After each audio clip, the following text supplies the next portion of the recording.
In 2023, my marriage was dying. It didn't happen suddenly. It was a slow fading of everything that once held us together. The conversations ended, the laughter faded, and the prayers became something to mock. He laughed at my faith. He said I was wasting my time, that God didn't change anything. And I just prayed harder. Not because I was holy, but because I had no strength left to argue. In those last months, I barely recognized him. The man who once promised to love me now hid behind work, excuses, and silence. I knew there was another woman nearby, maybe not in action, but in intention. And that hurt more than any physical betrayal ever could. But what I didn't know was that God was still writing a story, even when I thought it had already ended. Sometimes you have to watch everything collapse to understand that only He can rebuild it. And that's exactly what happened.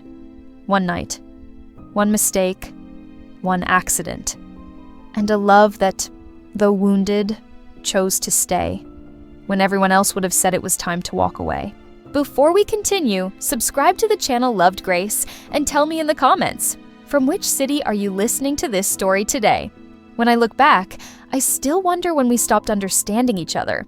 Maybe it happened slowly, in details too small to notice. The kind that seem harmless until they start building walls between two hearts. Routine became the center of everything, and two strangers sharing the same roof. Mark had always been a strong man, determined, independent, certain of his own path. I admired him for that. But over time, I realized that the same strength that once drew me in had become a wall between us. He believed he could fix everything on his own, that he didn't need anyone, not even God. In the early years, I didn't think much about faith either. Life was good, work was stable, and love seemed enough. But things change when plans fall apart, and the dreams that once felt certain simply vanish. I still remember the day the doctor told me I wouldn't be able to get pregnant. The room felt too small for the weight those words carried. Mark went silent. I waited for a hug, a word, anything, but he just stared ahead and said, "It's okay. We'll get through it." But we didn't. He shut down. I blamed myself, and it was in that emptiness that I found God. I started attending a small church near our home. I went alone at first, without telling him. The first few times felt strange. I was nervous, out of place, but little by little, something inside me began to change. I found peace there. It felt like breathing after years of trying to survive with my heart held captive. When Mark found out, he laughed. He said I was wasting my time, that religion was for people who had nothing better to do. It hurt, but I didn't argue. Because for the first time in a long while, I didn't need to win an argument. I just needed to stand firm. While I was learning to trust, he was getting lost in work. Hours at the office, endless nights filled with projects and excuses. He said it was to secure our future, but the future was no longer something we were building together. And somewhere in that growing distance, someone appeared. Rachel. Young, beautiful, intelligent. She'd only been working with him for a short time, but I saw the way his eyes lit up when he talked about her. At first, I told myself it was in my head, jealousy playing tricks on me. Until one day, I saw a message on his phone. Nothing explicit, but there was too much tenderness to be just friends. My heart froze. I didn't cry. I didn't scream. I just sat on the bed, stared at the ceiling, and prayed. God, if there's still hope, restore our marriage. That night, Mark came home late. He sat beside me and said he was exhausted. I wanted to ask where he'd been, but no words came out. The silence between us screamed louder than anything either of us could have said. In the following days, I tried to act normal. I made dinner, asked about work, pretended not to notice how he avoided my eyes. But inside, something was breaking.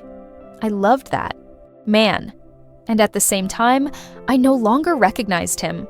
It was during that time that I began writing my prayers in a notebook. Simple words, often the same ones over and over again. Lord, change his heart. I didn't want God to punish him or to make things even. I just wanted peace. I just wanted to understand if there was still a purpose in staying.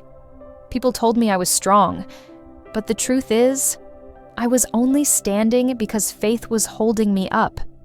And even then, there were days I doubted.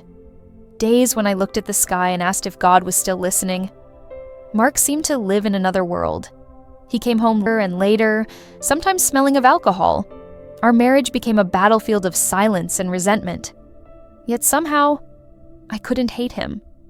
Because deep down, I knew he was lost. And I knew that somehow God still loved him, even if he didn't believe it yet. And it was in that mix of pain, faith, and hope that everything happened. On a rainy Friday night, that seemed like any other. He left the house angry, saying he'd be home late. But that night, everything changed forever. The rain started before sunset, soft and quiet, as if the sky already knew what was coming. I was home, cooking dinner that would probably go cold again. Mark had said he'd be meeting a client for a quick meeting, but I knew that quick really meant don't wait for me. As I stirred the pot absent-mindedly, I looked toward the window. Raindrops slid slowly down, the glass reflecting the glow of the streetlights. There was something different about that night. A strange weight in the air, a restlessness I couldn't explain. I picked up my prayer notebook, the one where I poured everything I couldn't say out loud. I opened it to a random page and read words from days before. Lord, I don't want him to suffer. I just want him to see, to realize what he's losing before it's too late. I closed the notebook and stared at the clock. Time seemed to move painfully slow. The wind grew stronger, and the sound of the rain became a steady drum. It was almost midnight when my phone rang. For a second, I thought it was him. But it wasn't. It was an unknown number, and a serious voice on the other end said, "Mrs. Carter, this is the hospital. Your husband has been in an accident." My body froze. The world spun for a moment. The next words echoed faintly. "Critical condition. Stabilized. Come as soon as possible." I remember throwing a coat over my clothes, grabbing my keys without thinking, and running into the rain. The streets felt endless, every red light mocking my desperation. I drove in silence, whispering through sobs, "Please, God, just let me get there in time." When I entered the hospital, the smell of disinfectant and the harsh white lights made me sick. A nurse led me to the waiting room, asking me to stay calm, saying the doctors were doing everything they could. I sat there, staring at the floor, feeling my heart pound so loud it hurt. Minutes felt like hours. When they finally called me in, I saw Mark lying there, covered in bandages, surrounded by tubes and machines. He looked small, fragile. And for the first time, he didn't look like the proud, unshakable man I knew. He just looked human. I walked closer, took his hand, cold and heavy, and whispered, "I'm here. I'm not leaving." The tears came without warning. I cried like I hadn't in years. I cried for the pain, for the guilt, for the fear.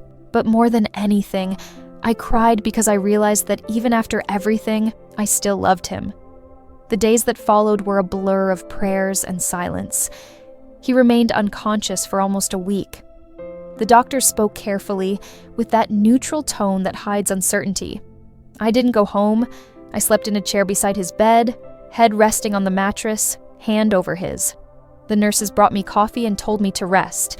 But how do you rest when the love of your life is fighting for his? I remember one night in particular. The hospital was quiet. Only the sound of the machines filled the room. I looked at him and realized how badly I wanted to hear just one word. Any word. I leaned closer and whispered softly, "You mocked my faith, but it's that same faith keeping you alive right now. And I still believe in you." For the first time since the accident, I felt peace. Not because I knew what would happen, but because I understood that no matter the outcome, God was still there. On the 8th day, something changed. As I was reading a psalm beside his bed, I felt his hand move slightly. For a moment, I thought I was imagining it, until I saw his eyes open, weak, unfocused, but alive. "Emily?" he murmured, his voice rough and broken. I froze. Hearing my name from his lips felt like a prayer answered. I rushed to him, held his hand tightly, and cried again, this time out of relief. He tried to speak more, but his tears silenced him. And in that moment, without needing words, I knew something inside him had shattered and begun to heal. In the days that followed, he stayed weak but conscious. He asked about the accident, the car, his work, but gradually, his tone changed. No more sarcasm, no arrogance, just a man trying to understand why he was still alive. I knew the answer, but I didn't say a word. I let him discover it on his own. And there, in that cold hospital room, something began to be reborn. Not our marriage, not yet, but faith. His, mine, ours. The days in the hospital turned into weeks. Time there seemed to have its own rhythm. Slow, heavy, yet filled with quiet miracles. Every movement, every word, every glance from Mark felt like a small victory. He was still weak, his face pale and eyes sunken, but little by little he began to recognize the world around him. He asked how long he'd been there, what the doctors said, and sometimes just watched me in silence. At first we barely spoke. The sound of the machines filled the space where shouts and arguments once lived. But it wasn't a cold silence. It was full of something new, a kind of respect that can only be born once pride has died. I remember the first time he asked me for water. It was a simple, ordinary gesture. But when I lifted the cup to his lips, something in me broke. I realized I wasn't there out of obligation or pity. I was there because I still loved him. And that love, once suffocated, was learning how to breathe again. One afternoon, a nurse came in and said he'd have to start physical therapy to walk normally again. Mark closed his eyes and shook his head, frustrated. He had never liked depending on anyone, and now he needed help even to get out of bed. That night, he cried. For the first time since the accident, I saw him cry. No hiding, no pretending to be strong, just tears, honest and silent. I walked over, took his hand, and said softly, "You don't have to be strong on your own. Not everything depends on what we can control." He didn't answer, but he held my hand tightly. And in that simple gesture, I felt something change. It wasn't just his body healing. It was his heart learning to surrender. The days that followed were hard. Physical pain came with memories. Sometimes Mark grew distant, as if wrestling with something I couldn't see. Until one night, he finally spoke what had been weighing on him. "I was drinking. Emily," he said quietly, ashamed. "I thought I had everything under control, that I could drink, drive, live my way. But the truth is, I was lost. I could have died. And worse, I could have left you with nothing but bad memories of me." I said nothing. No anger, no, "I told you so." Just gratitude for hearing those words. For the first time, he was really seeing himself. After that, he began to change. Visibly. He accepted help, said thank you more often, complained less. When I prayed, softly beside his bed, he didn't laugh anymore. He just closed his eyes. I didn't know if he was praying too, but I knew he was listening. One Sunday morning, I asked the nurse to give us a few minutes alone. I opened my Bible, sat beside him, and read the passage that had carried me through those long days. "Even though I walk through the valley of the shadow of death, I will fear no evil, for you are with me." When I finished, he looked at me with tearful eyes and said, "You really believed that God could hear me, even when I mocked all of this, didn't you?" I smiled. It wasn't easy, but if I had stopped praying for you, I would have given up the best part of myself. He took a deep breath and turned his face away, trying to hide his tears. In that moment, I understood. His change wouldn't come all at once. It would be a process, slow, honest, like every real miracle is. After a few weeks, the doctor said he could go home, though he'd still need care. Mark looked anxious and relieved at the same time. The idea of depending on me made him uneasy, but it also humbled him. He was finally learning what it meant to be cared for and forgiven. That morning, as I helped him get dressed to leave, I could feel his nervousness. When I placed him in the wheelchair to take him out of the room, he held my hand and said, "Thank you for not leaving me." I looked at him and answered, "You would have done the same for me." But deep down, I knew that wasn't entirely true. It wasn't my own strength keeping me there. It was grace. And maybe now, he was beginning to understand that too. When we got home, the silence felt different. It wasn't empty, it was calm. The same house that had once felt heavy with old memories now smelled like hope. I prepared the room so he could rest. I left the window open, and the breeze carried the scent of last night's rain. Mark lay down, took a deep breath, and said something I never thought I'd hear. "If God gave me another chance, I don't want to waste it." I smiled and said, "Then start by breathing. The rest, He'll teach you." And there, in that quiet house, a new beginning started to grow. It wasn't the end of pain or the end of struggle, but it was the first day that love chose to stay. Coming back home felt like the end of a chapter, but in truth, it was the beginning of everything. The first days were quiet.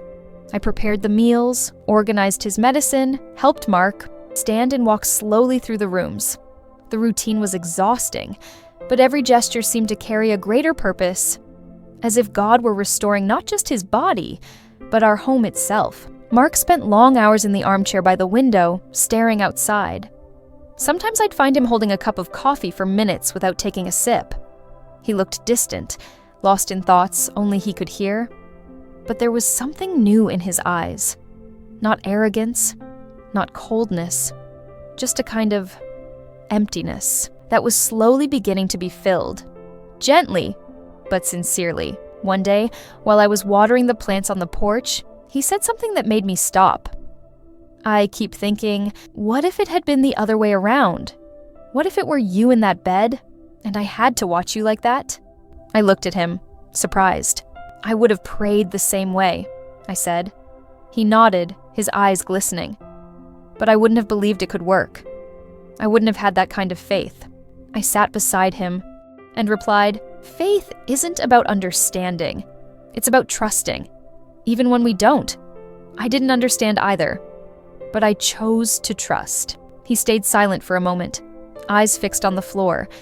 Then he looked up and asked quietly, "And what if I want to learn to trust too?" That simple question meant more than 1,000 apologies. It was in that moment that I realized he was learning to listen. In the weeks that followed, Mark began to notice small things he used to ignore. He asked me to read the devotionals I read every morning, asked what certain verses meant, and listened carefully. He was no longer the man who laughed at my prayers. Now, he listened to each word as if drinking water after years in the desert. One night during dinner, he said, "I still don't really know how to pray, but can I try?" I smiled. God doesn't need fancy words, Mark, just honesty. He took a deep breath and began. It was short, hesitant, full of pauses, but it was, "I don't know what you want from me, but thank you for letting me live. And thank you for her." His voice broke, and he lowered his head. I placed my hand over his and whispered, "He heard you." That night, I fell asleep with a light heart. Not because everything was fixed, but because for the first time, there was real hope. Over time, Mark recovered fully. He could walk on his own again, work from home, even laugh. But work no longer held the same place in his life. He stopped staying late and quietly ended the contract with the architect who had once almost destroyed our marriage. He did it without me asking. He did it because he no longer wanted to live on the edge of a lie. One Sunday morning, he surprised me. "Can I go to church with you today?" he asked. My heart raced. I just nodded, trying to hold back tears. When we arrived, he seemed unsure, looking around like someone stepping into a new world.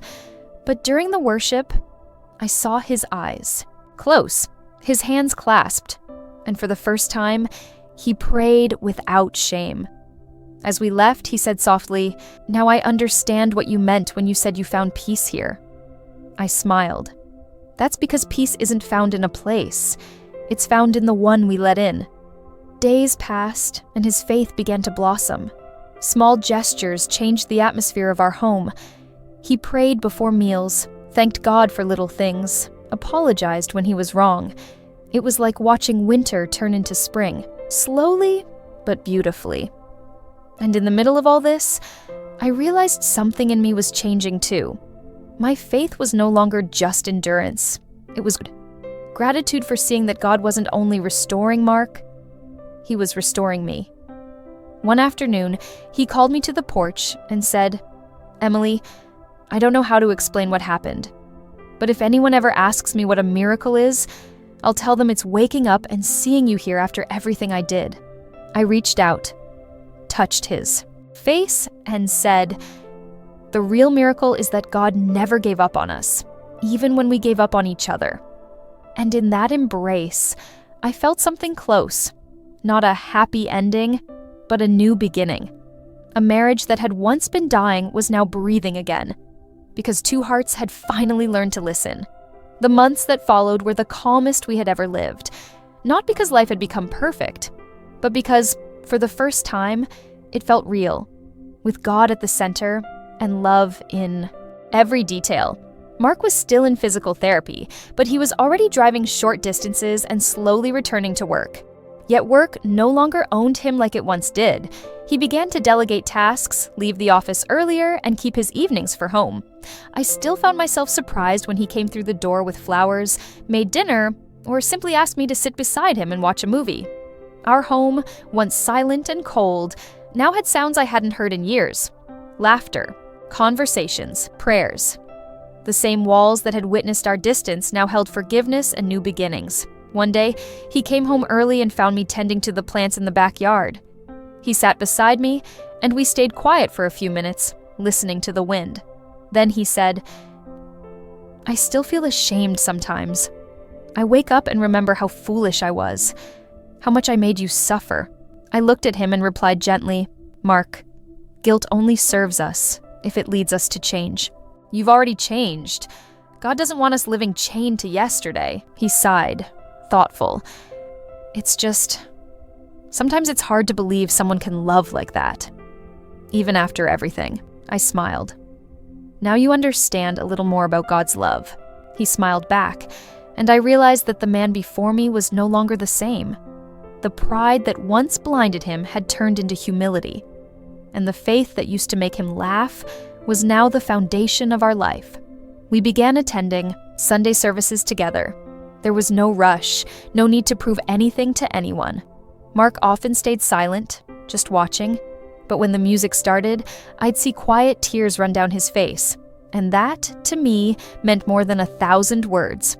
As time went on, he began to talk about the future, something that once felt forbidden. One night, during dinner, he took my hand and asked, "I know the doctors said it's impossible, but do you still think about having children?" The question caught me off guard. I smiled, trying to hide the lump in my throat. "I do think about it, but I've stopped dreaming on my own terms. If it's God's will, he'll know when." He nodded, and we didn't speak of it again that night.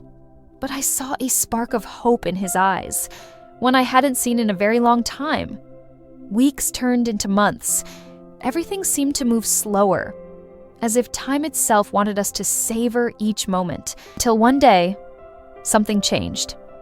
I woke up feeling slightly dizzy, a bit nauseous. I thought it was just fatigue, but to be sure, I made a doctor's appointment. When he called me into his office, I already sensed it. Something deep inside told me this time was different. He smiled and said, "Emily, you're pregnant." For a few seconds, I couldn't speak. The tears came before the words. I leaned against the desk, closed my eyes. It felt as though God himself whispered, "I haven't forgotten you." That night, when Mark came home, I waited for him in the living room. He noticed something in my expression and asked, "What happened?" I took his hand and placed it on my stomach. "You're going to be a father." For a moment, he froze. as if trying to process what he'd just heard. Then he began to cry, in a way I'd never seen before. Unashamed, unrestrained.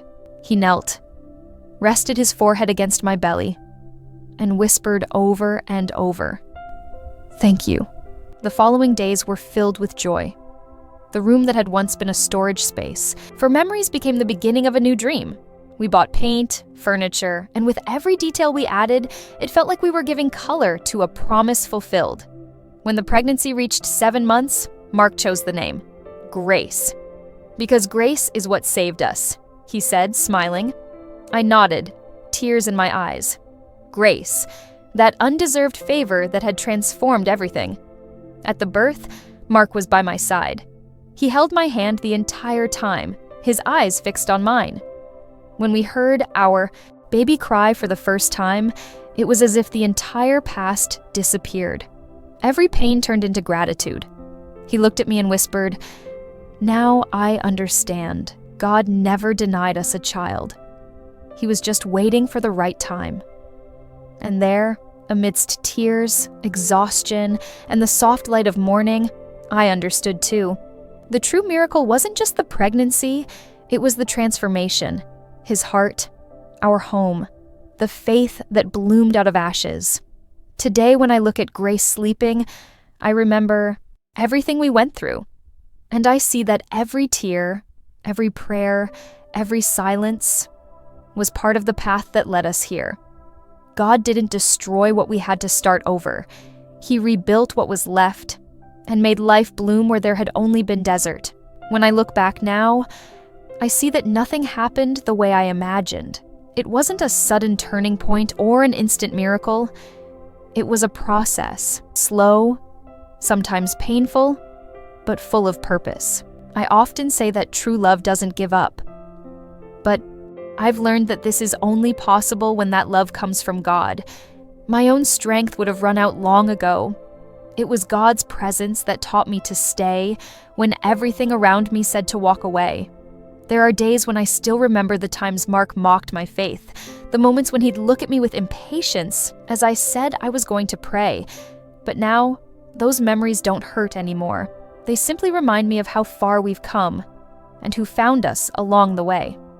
Mark often says the accident was both the worst and the best day of his life. The worst because he almost lost everything, and the best because it was the day he finally saw clearly, not the tragedy, but God's hand calling him back to life.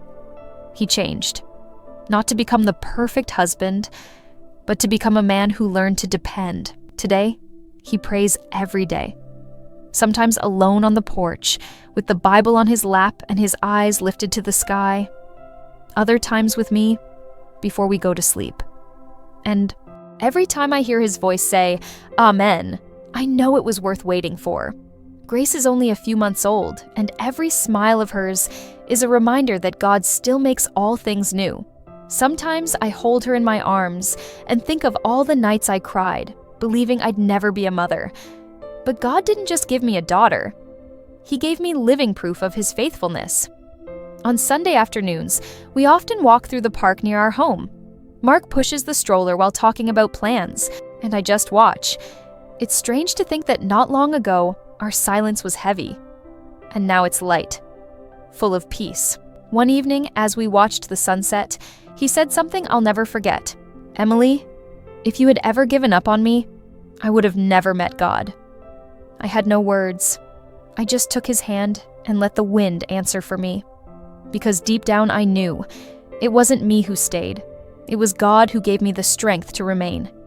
Faith didn't spare me from pain. It taught me how to walk through it. And when I thought I had lost everything, I discovered that the loss was the path to what truly mattered. Our life isn't perfect now. There are still tired days, small disagreements, and uncertainties. But there's one thing that never leaves our home anymore: God's presence. The same house that was once filled with coldness and distance now carries the sound of prayers and laughter. And every time I hear Mark thank God for another day, I know that he truly rebuilt the impossible. Sometimes I think about all we've lived and realize, if love had been easy, maybe it wouldn't have been so real. Because real love is born from choice, and staying is the bravest choice of all. So when people ask me what I've learned from all this, I answer simply, I've learned that faith isn't a shield against suffering. It's the light that guides us through it. And I've learned that God doesn't just change circumstances, He changes people. Mark and I are living proof of that. Two stubborn souls rescued by the same love. He jokes that I prayed until God got tired, and maybe he's right. But what he doesn't understand is that when we pray with a sincere heart, God never gets tired of listening. Today, our story is made of little things: warm coffee on Sunday mornings, hands held in silence, a baby smiling in her crib. And every detail is a reminder that the impossible is only the beginning of what God can do. If I could go back in time, I'd tell myself, don't give up. Even when everything seems lost, keep praying. Because God doesn't work on our schedule. He works in His perfect time. And in that perfect time, everything bloomed. Love, faith, life, and grace. The kind that wrote the ending I could never have imagined.